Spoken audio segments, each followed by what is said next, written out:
વરસાદ પડે એટલે ભજીયા બધાને જ યાદ આવે. તો આજે હું તમારી સાથે ખંભાતના ફેમસ લસણિયા દાબડા ભજીયાની રેસીપી શેર કરવાની છું. આને સ્ટફ ક્રિસ્પી આલુ પકોડા પણ કહી શકાય. તો ચાલો બનાવી લઈએ એકદમ ક્રિસ્પી દાબડા ભજીયા. દાબડા ભજીયા બનાવવા માટે સૌથી પહેલાં આપણે બેટર બનાવી લઈએ. બેટર બનાવવા માટે અહીંયા આપણે એક બાઉલમાં 1.5 કપ બેસન લઈશું.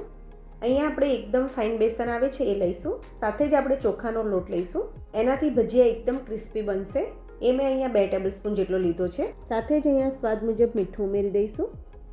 1/4 ટીસ્પૂન જેટલી હળદર અને 1/4 ટીસ્પૂન જેટલી હિંગ નાખી દઈશું. હવે થોડું પાણી ઉમેરી બેટર બનાવી લઈએ. તો ખાસ અહીંયા તમારે બેટરમાં થોડું પાણી ઉમેરીને મિક્સ કરતું જવાનું છે. એકસાથે પાણી નથી ઉમેરવાનું. તમે જો એકસાથે પાણી ઉમેરી દેશો તો બેટરમાં લમ્સ આવી જશે અને સારી રીતે મિક્સ નહીં થાય. તો તમે જોઈ શકો છો બેટર આપણું રેડી છે. તો આ રીતનું મીડિયમ થીક બેટર તૈયાર કરવાનું છે. હવે આ બેટરમાં આપણે સોડાનો ઉપયોગ નથી કરવાના, એટલે એને આપણે 4 થી 5 મિનિટ માટે એક જ સાઈડ આ રીતે ફેટી લઈશું. એટલે એકદમ સરસ હલકું થઈ જશે. હવે આપણે સ્ટફિંગ બનાવી લઈશું.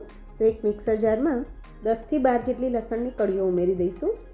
એક નાનો ટુકડો આદુનો લઈશું. 1 ટેબલસ્પૂન સૂકા ધાણા ઉમેરી દઈએ.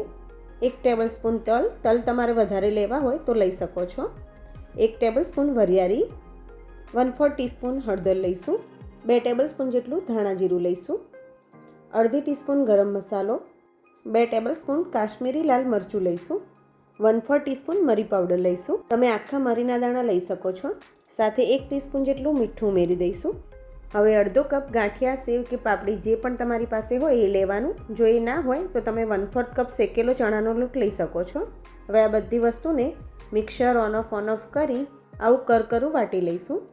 એને એક બાઉલમાં કાઢી થોડા લીલા ધાણા ઉમેરીને મિક્સ કરી લઈશું. આ આપણો દાબડા ભજીયાનો મસાલો તૈયાર છે. અહીંયા તમે ખાંડ અને લીંબુનો રસ પણ ઉમેરી શકો છો. હવે દાબડા ભજીયા બનાવવા માટે અહીંયા મેં 2 મીડિયમ સાઇઝના બટેટાને છાલ ઉતારીને તૈયાર કરી લીધા છે. હવે બટેટાની આ રીતની પતલી સ્લાઇસ કરીશું. તમારી પાસે જે પાતળું સ્લાઇસર હોય એ લેવાનું. બટેટાના જાડા સ્લાઇસ હશે તો બટેટાના સ્લાઇસને જ્યારે તળીશું ત્યારે કાચા રહી જશે. એટલે જેમ બને એમ પાતળું સ્લાઇસ કરવાનું છે. બટેટાની સ્લાઇસ થઈ જાય એટલે તરત જ એને પાણીમાં ઉમેરી 2 થી 3 વાર સારી રીતે ધોઈ લેવાના છે. હવે આપણે બટેટાની એક સ્લાઇસ લઈશું. એના પર મસાલો મૂકીશું અને બીજી બટેટાની સ્લાઇસ એના પર મૂકી આ રીતે પ્રેસ કરીશું. એટલે બટેટાની સ્લાઇસ પાણીવાળી હશે એટલે એના લીધે મસાલો સારી રીતે એના પર ચીપકી જશે. આ જ રીતે આપણે બધી સ્લાઇસ તૈયાર કરી લઈશું. લગભગ 20 જેટલા સ્લાઇસ આપણા અહીંયા તૈયાર થશે. હવે અહીંયા મેં તેલ ગરમ કરવા મૂકી દીધું છે. તેલ ગરમ થઈ જાય એટલે ગેસની ફ્લેમ મીડિયમ કરી દઈશું. હવે બેટરમાં આ રીતે એક સ્લાઇસ બોળીશું અને જેટલું વધારાનું બેટર હોય એ આ રીતે નીકળવા દઈશું અને આ રીતે ભજીયાને ગરમ તેલમાં ઉમેરી દઈશું. તો જેટલા ભજીયા આવે એટલા ઉમેરી દેવાના.